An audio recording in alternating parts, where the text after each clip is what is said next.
ዩቲናስ የምትባለው ቲክቶከር በኢንስታግራም አካውንቷ ትላንትና ከሰዓት 3 ስልክ አካባቢ ከቦሌ ያረካው እንዴ ማለት ህጉ መስራት ካለበት ለሁለታችሁም ነው የሚሰራው። መጥቶ እግዚአብሔር ልጅሽን ቢለኝ አፈር ድኔ ብላ አልሰጥም ነው እኮ። ግን ወሰደበት ወይ? ይሄንን መልእክት የምትሰሙ ሁሉ ሸርሙጣ ይሁን። ሰበርና አዲስ በሆነ መረጃ ተመልሼ መጣሁኝ። እንግዲህ ታዋቂዋ ቲክቶከር ዩቲናስ ልትከሰስ እንደሆነ አዳዲስ መረጃዎች እየሰማን ነው የምንገኘውና ምን ተፈጥሮ ነው በዚህ ደረጃ ልክ እሷን እስከ ክስ የሚወስዳት የሚለውን አዳዲስ መረጃዎች ማስመለከታችሁ ነው የሚሆነው። እንዲሁም እንግዲህ ከመቼውም ጊዜ በላይ የከፋንበት ዘመን ደርሷል። እግዚአብሔር በገሃድ በአደባባይ እስከ መሰደብ ደርሷልና እሱን መረጃ ሙሉ ለእናንተ ማቀርብላችሁ ነው የሚሆነው። እስቲ ከሱ ቪዲዮ እንጀምር። መጥቶ እግዚአብሔር ልጅሽን ቢለኝ አፈር ድኔ ብላ አልሰጥም ነው እኮ። ግን ወሰደበት ወይ? አበዛለት እኮ። እንደው በመድኃኒዓለም ሊያዛችሁ ይሄንን ቪዲዮ በደንብ ኮፒ ሊንክ አድርጉልኝ። ማርያምን አካውንቴን መናፍቃኖች ድብድብ አድርገውታልና ምንም እንትን እያለ አይደለም። ለዚህች ልጅ በደንብ ሼር አድርጉልኝ በደንብ። ከዛ ኮሜንቱን ምን ትላላችሁ? እግዚአብሔር እንደው ማስተዋሉን ይስጠን፣ ማስተዋል ያድለልን። ኮሜንቱን ማረን መመኪያ እያላችሁ ሙሉት። አንቺ አይደለሽም ሱራፊል ኪሩቤል አይናቸው የበዛ ያመሰግኑሃል አንተን ያለም ቤዛ ተብሏልና እናንተ መላእክት እንኳን መድኃኒዓለምን ፊቱን ለማየት የሚፈሩትን የሚንቀጠቀጡትን አንቺ በምን ተዳፈርሹ? ምን አይነት ሰይጣን ጋለበሽ ነው? ወይስ እዚህ ሶሻል ሚዲያ ላይ ለመፈመስ ተብሎ እግዚአብሔርን ተናግረን እንፈምስ፣ ድንግል ማርያምን ሰድበን እንፈምስ ከሚሉት አንቺም ተደባልቀሽ ነው።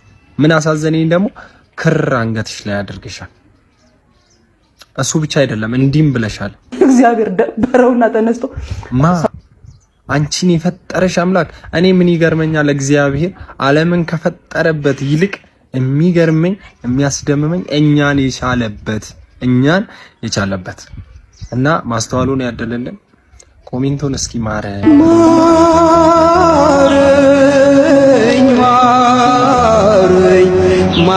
እንግዲህ ይሄንን ቪዲዮ ሳይ በጣም ነበር የደነገጥኩትና በነገራችን ላይ በእኛ ዘመን ላይ ይሄ ሰው ምን ይለኛል የሚል ነገር አንዳንዴ እኮ በጣም ጥሩ ነው። በዚህ ደረጃ ልክ ሲወጣ በጣም የሚያሳዝን ብዬ አስባለሁኝና እንግዲህ በዚህ ደረጃ ልክ እየተናገረች ያለችው እግዚአብሔር እንኳን ቢወስድብኝ በቃ አይታችኋል አይደል? የመለሰችው መልስ መርገም አይጠብቅብኝም፣ የሚያሳፍራል ለመርገም እንኳንና አሁን ያለንበት ዘመን በእውነት በጣም የሚያሳፍር ነው። በተለይ ደግሞ ልጆቻችን ላይ መስራት እስካልጀመረን ድረስ ሁሉም ነገር ከባድ ይሆናል ያስባለሁኝና ለማንኛውም በገሃድ እግዚአብሔር እስከመሰደብ ደርሷል።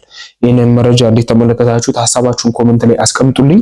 እስቲ በጎንደር ውስጥ ደግሞ የእመቤታችን ምስል ይዘው ኦርቶዶክስ መስጠው ውስላቸው ግን ተኩላ ነውና በዚህ ደረጃ ልክ ምዕመኑን እስከ መግፋት ሊደርሱ ይችላሉ። አዳዲስ መረጃዎች ላስመልክታችሁ። ሰላም፣ እንዴት ናችሁ? የአብይ ጾም ሊገባ 1 ሳምንት ብቻ ቀር። አዎ 1 ሳምንት ብቻ። ጾሙ ከመግባቱ በፊት ሁለት ነገር ብናረግስ ምን እንፈላላችሁ?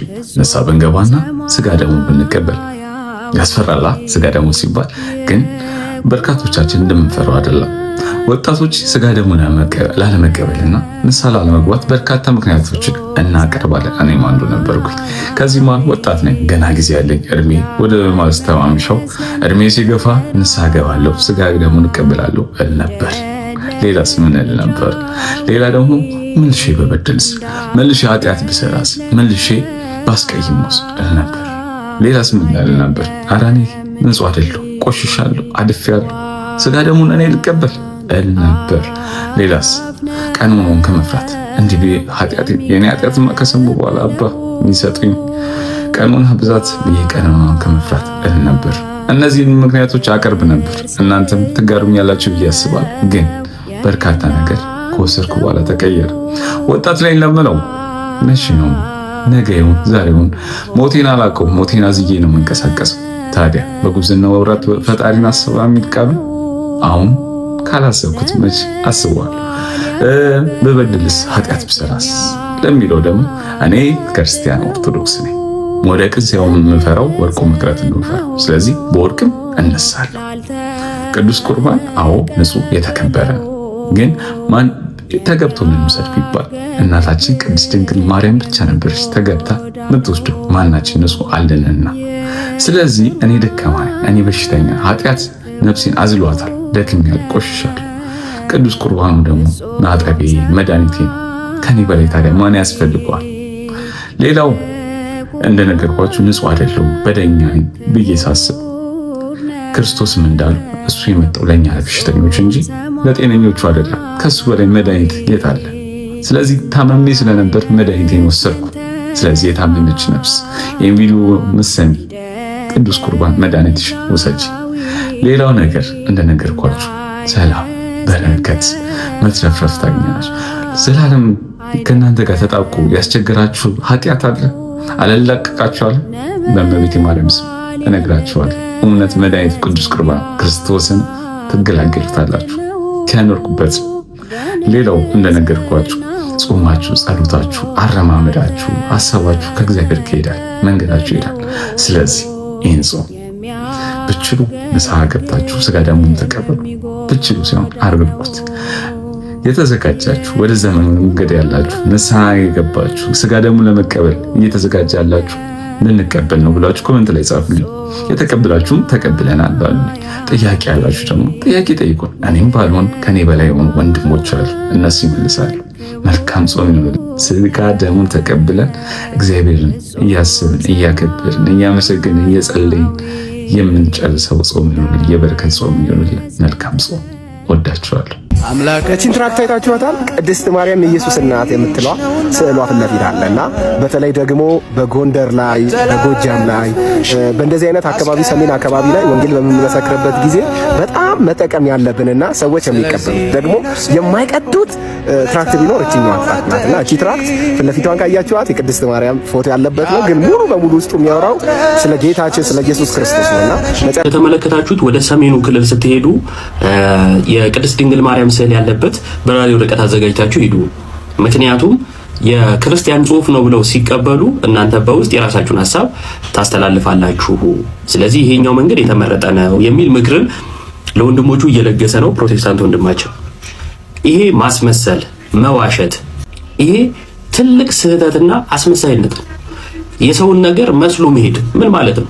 እምነት ትክክል ከሆነ እኔ እንደዚህ ነው ማምነው ያንተ እምነት ደግሞ ከዚህ አንፃር ልክ ስላልሆነ እንዲህ እንድታምን ብሎ የራስን እምነት መጋበዝ ሲቻል የቅድስት ድንግል ማርያምን ስዕል አድርገህ ሄደ ግን የጴንጤን ስብከት ልሰብክ ማለት ነው። ወዳጄ መለያው እኮ ስዕል ብቻ አይደለም ትምህርት ነው። እና በውስጥ የምታስተላልፈው ትምህርት ምንድነው? አሁን ስለ ኢየሱስ ነው ውስጡ የሚመሰክረው አለ። አንተ የትኛውን ኢየሱስ ነው የምታምነው? ለዓለም የሞተውን ወይስ ለጥቂቶች? ሁለቱም ፕሮቴስታንት ውስጥ ያለ እይታ ነው። ዳግም የሚመጣ ለፍርድ ወይስ ዳግም አይደለም ደጋግሞ የሚመጣ? ሁለቱም እይታ ፕሮቴስታንት ውስጥ ነው ያለው። ሌላ እንጨምርልህ። ስለዚህ የትኛውን ኢየሱስ ነው አንተ ራሱ አለ ያልከው? ስለዚህ ለራስ ማወቅ ሲኖርብህ መጀመሪያ ለማስመሰል መሞከር ለክርስቶስ እየዋሸህለት እና በውሸት የሚከብር ክርስቶስ እንዳለ እያሳየህ ነው ማለት ነው። ስለዚህ ካስመሳይነት ውጡ። አንድ ከመሜዳና ከጎዳና ከማህበረሰብ ድብደባ የተረፈ ከመራብ የተረፈ ከመጠማት የተረፈ ከመኪና አደጋ የተረፈ አንድ ምስኪን ነፍስ ዓለም ላይ ለምን እንደመጣ የማያውቅ ምስኪን ነፍስ ማህበረሰቡ ለምን እንደሚጠላው የማያውቅ ምስኪን ነፍስ ለምን በመኪና ገጭተው ጥለውት እንደሄዱ የማያውቅ ምስኪን ነፍስ ለምን ባለቤቱ አይኑን እንደጠፋው ማያውቅ እንዳጠፋው የማያውቅ ምስኪን ነፍስ ለምን ሲታመን ባለቤቱ የታመነለትን ያህል እንዳልታመነለትና ጎዳና ላይ አውጥቶ እንደጣለው የማያውቅ ምስኪን ነፍስ ምስኪን ፍጥረት ሰው የማይነካ ምስኪን ነፍስ ከረሃብ ሲተርፍ ከመከራ ሲተርፍ ከሰዎች ድብደባ ሲተርፍ ከመኪና አደጋ ታክሞ ሲድን ለምን ከፋችሁ? ለምን ደበራችሁ?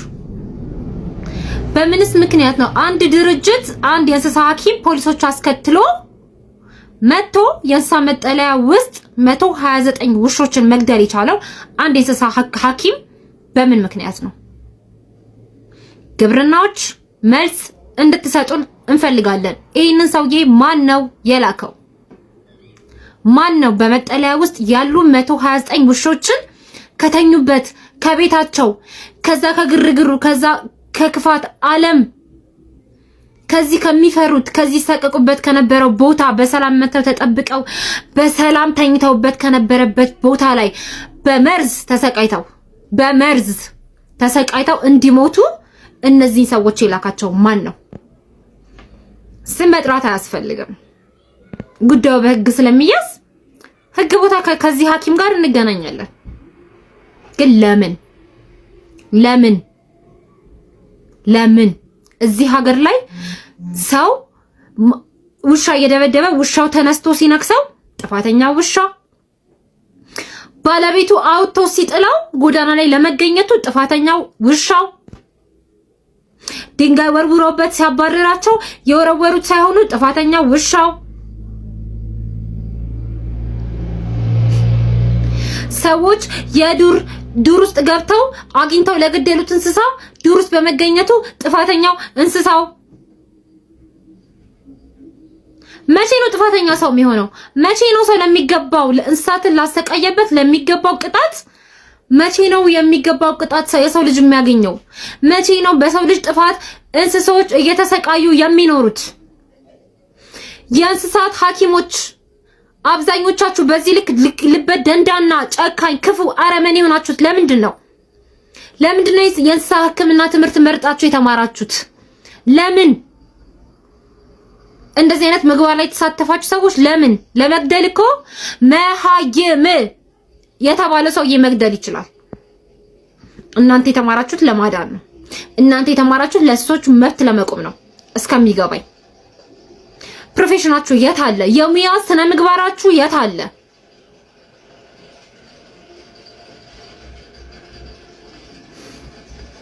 እግዚአብሔር እዚህ ሀገር ላይ ህግ ብቻ አይደለም፣ እግዚአብሔር እዚህ ሀገር ላይ ስላፈሰሳችሁት ስለ እያንዳንዱ የእንስሳ ደም 1 2 3 እያለ ቆጥሮ ይከፍላችኋል። እናንተ የምንወዳቸውን እንስሶች እንደገደላችሁ እግዚአብሔር በምትወዱት እንስሳ በመግደል በምታገኙት ብር በምታስተዳድሩት ቤተሰባችሁ ላይ ያድርገው፣ መከራውን ያድርገው፣ ለቅሶውን ያድርገው። እንደዚህ አይነት ከየት ታዛችሁ እንደመጣችሁ የማትታወቁ የሰው ድርጅት ውስጥ በሌሊት ገብታችሁ በሰላም በእንክብካቤ በፍቅር የተያዙ ውሾችን የገደላችሁ ግን በእውነት በህግ የምንገናኝበት ቀን ሩቅ አይሆንም። ሰሞኑን ሶሻል ሚዲያ ላይ መነጋገሪያ የሆነው እንግዲህ የነዚህ የእንስሳት ጉዳይ ነውና በተለይ ደግሞ ውሾች ላይ እኔ እንጃ መንግስት በዚህ ደረጃ ልክ እውነት ይሄ ነገር አሳስቦት ነው ማለት ኢትዮጵያ በጣም ትልቅ ችግር ውስጥ ነች እንደምታውቁትና ለመሳሪያ የሚወጣውን ብር ሰምታችኋል። እስካሁን ለመሳሪያ የወጣው መሳሪያ ኢትዮጵያ የገዛችበትን ብር ግድብ ላይ እንኳን ብትውለው ሌላ ነገር ይቅርና ግድብ ላይ እንኳን ብታውለው ልክ ይሄ በቃ እንዳሁኑ አባይ ግድብን 21 በላይ ግድብ ማቆም እንደሚቻል እየሰማን ነው የምንገኘውና ለመሳሪያ በወጣው ገንዘብ እውነት ስንት የሚያሳስብ ነገር እያለ በዚህ ደረጃው ልክ እንስሳቶች ላይ ወርዶ እነሱን እስከ መግደል መስራት ስራ ጠፍቶ ነው ምን ሆኖ ነው? በዚህ ደረጃ ልክ በጣም የሚያሳዝን ነገር ነውና ህዝቡንም እያስጨነቀ ያለው ነገር በተለይ ደግሞ ውሾች ያላችሁ ታውቁታላችሁና ከጓደኛም በላይ ጓደኛ እነሱ ናቸው። ፍጹም እንኳን ሊከዳዋቸው የማይችሉ ናቸውና ሰሞኑን በጣም መነጋገሪያ ሆኗል። የብዙዎችን ቤት እያንኳኩ ያለ ችግር ነውና እናንተም እስቲ እዚህ ነገር ላይ ሐሳባችሁን አስቀምጡ። የእህታችን የራሷን ሐሳብ አስቀምጣለችና ትልቁ ነገር ግን ውሾች እንኳን ይጥፉ የሚባሉ በዚህ ደረጃ ልክ ኢትዮጵያ የሚያስፈልጋት እውነት ስለ እንስሳት ነው በዚህ ሰዓት ወይስ ደግሞ ስለ ሰው እንኳን መኖር በማይችልበት ሀገር ላይ ዝቅ ብሎ ብቻ እግዚአብሔር አምላክ ልቦና ይስጥልን እንላለን። ወደ ርዕሳችን ስንመለስ ታዋቂዋ ቲክቶከር ዩቲናስ ልትታሰር ነው ልትከሰስ ነው የሚል መረጃ ወጥቷል። እሱን ላስመልክታችሁ። በዩቲናስና በሰይድ መካከል ያለው በጣም ነው የሚያስቀው ማለት ነው። ያልሰማችሁ ሰዎች ካላችሁ ገስዋት እሱ ከብዙ ቲክቶከሮች ጋር ሆና ለሃይኪንግ ላይ ይመስለኛል ከዛ በይሄ የዋና ቦታ ላይ ውሃ ውስጥ ከብዙ ወንዶች ጋር የተነሳችው ፎቶ አለ። ጀስት ለሃይኪንግ በስፖንሰር ምናምን የሚሄዱት ይመስለኛል ለማስታወቂያ። ከዛን ለጠፈና ፌስቡክ ላይ አሁን ብታረግስ ከዚህ ሁሉ ወንድ የማን ነው ሊባል ነው ብሎ እንትን አለ። ከዛ እሷ ደግሞ የኢንስታግራም ስቶሪዋ ላይ ፎቶን ለጠፈችማ ሶስት ስልክ ይዞብኝ ጠፍቷል የምታውቁት አፋርጉኝ ብላ ለጠፈች። ከዛ ገስዋት እሱ ምን እንዳረገ ስሜን አጠፋችሁ ከሳታለሁ እንዴት ነህ አንተ ግን እናንተ ምንድነው ገጽታ ግንባታ ነው ያስከው? እኔ እኮ በጣም እኮ ነው የምትገርሙኝ ማለት የሌለ ጽንፍ ይዛችሁ በጣም ልክ ትናገሩና ልክ ሰው ምን ላይ ሲሰጣችሁ የምትንጨረጨሩት ነገር አንተ ምንድነው ያረካው እንዴ? ማለት ህጉ መስራት ካለበት ለሁለታችሁም ነው የሚሰራው። ህግ እሷ ላይ ሰርቶ አንተ ላይ የማይሰራበት ነገር ምንድነው? ማለት እኔ እኮ ከአይምሮዬ በላይ ነው የሚሆነው። ዩቲን እናውጣት። አንተ ልክ ነህ። የቱ ነው የሚብሰው? ሌባ መባል ይብሳል እኮ ከዚህ ሁሉ ወንድ ጋር ተኝታለሽ ብሎ ስም ከማጥፋት ማለት ነገዋን ፊውቸሯን የሚያበላሽ ለልጆቿ ማለት ዘር ነው። እሺ የሚቀመጥ ዘር ነው። ሌብነት እኮ በእስር የሚስተካከል ነገር ነው እንዴ! አረ እግዚአብሔርን ፍሩ። እኔ እኮ በጣም ስለሚገርመኝ ነው እኮ በእውነት በወሬ ጀምሬ በእንትን ደቀኩ። ለማንኛውም ጆሮ ጌጤ በጣም ስለምወደው አንዱን አጥቼው ነው አረኩት። አመሰግናለሁ። ባይ እህታችን እንግዲህ ያብራራችሁን ቪዲዮ እንደተመለከታችሁት ነው። ሙሉን ነገር ደግሞ አሁን ማስመለከታችሁን የሚሆነውና ከሰሞኑን እንግዲህ ዩቲናስ ወይም ታውቃታላችሁ ብዙዎቻችሁ ወደ አንድ ማስታወቂያ ይሄዳሉ።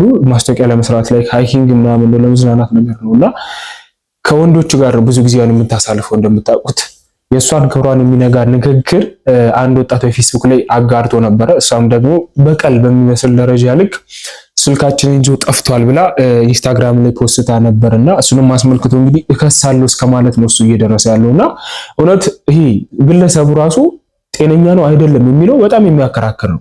ለማንኛውም የተናገረው ነገር ላስመልክታችሁ። ዩቲናስ የምትባለዋ ቲክቶከር በኢንስታግራም አካውንቷ ትላንትና ከሰዓት 3 ስልክ አካባቢ ከቦሌ ሞጭልፎን ጠፍቷል ብላ ኢንስታግራሟ ላይ ፎቶዬን ከፌስቡክ አውርዳ ስለለጠፈች እሱን ጉዳይ ግልጽ ለማድረግ ነው። ይህ ነገር ቤተሰቦችን፣ ጓደኞችን፣ የሥራ ባልደረቦችንና ብዙዎቹን ወዳጆችን አስቆጥቷል። እኔ ንቄትቸው ነበር እንደ ኖርማል እንደ መፈጋገር ቆጥሬው፣ ሁኔታው ግን ትልቅ የስም ማጥፋት ወንጀል ስለሆነ ጉዳዩ በሕግ እንዲታይ ጠበቃ ጓደኞችን ስላማከሩኝ ወደ ሕግ ለወስደው ዝግጅታችንን ጨርሰናል። ሕግ ቦታ ተቀርብና ያለችበትን አግባብ እዛው እንነጋገርና ጉዳዩን እናያለን ማለት ነው። እንግዲህ ይሄ ግለሰብ ነው በፌስቡክ ላይ ዩቲናስን ከወንዶች ጋር ስላያት ብቻ አሁን ብታረግ ዜማን ይባላል እስከማለት ይሄ መረጃዎች ናቸውና ፕሩቭ የተደረጉ ነገሮች አይደሉም። ብቻ ተናግሮ ነበረ። እሷም ኢንስታግራም ላይ ተናዳ ስልካችን እንጂ ጠፍቷል ብላ ተናግራ ነበርና ህጉ ለሷ እየሰራ ልክ እህታችን እንደተናገረችው ለሱ ምንም የማይሰራበት ምክንያት የለም። በዚህ ደረጃ ልክ እሷ ከማንም ጋር ብታሳልፍ የማን ልጅ ነው ክብሯን እስከ መንካት ነው የደረሰውና ስለዚህ እሷም የተናገረችው ነገር ጥፋት ይኖርበታል ብለን እንዳናምን ቀድሞ የተደረገባት ነገር አለ። ስለዚህ ልትታሰር ነው ወይም እከሳታለሁ በስም ማጥፋት እያለን የሚገኘውና እሱም ጤነኛ መሆኑ ግራ የሚያጋባበት ሰዓት ላይ ደርሰናል። ምክንያቱም ቀድሞ የሷን ነገር መናገር አልነበረበትምና ለማንኛውም እንግዲህ ልትከሰስ ነው የሚል መረጃዎች እየወጡ ነው የሚገኙት። አዳዲስ ነገሮች ካሉ ማስመለከታችሁ ነው የሚሆነው። ሶሻል ሚዲያ ላይ ሰሞኑን እየሞከርኩ ነው በሚለው ቻሌንጅ ዙሪያ እኔ ካሳዘነኝ ግለሰብ ዋንቲያ ታውቋታላችሁና ብዙ ችግር ቢኖርባትም እንግዲህ ታውቃላችሁ ልጇን እያሳደገች ነው የምትገኘው ሳትንቅ ምን ሳትልና የሚደርሱባት ሰዎች በማያገባቸው እየገቡ ስለሷ የሚናገሩት ነገር ቀላል ቃል ይመስላል፣ ግን ልብን የሚሰብር ነው። እስቲ ይሄን ቪዲዮ ላስመልከታችሁ። ሸርሙጣ የወለድሽ የዲቃላ እናት ናት። ያን ዲቃላ ልጅሽን አሳድጊ።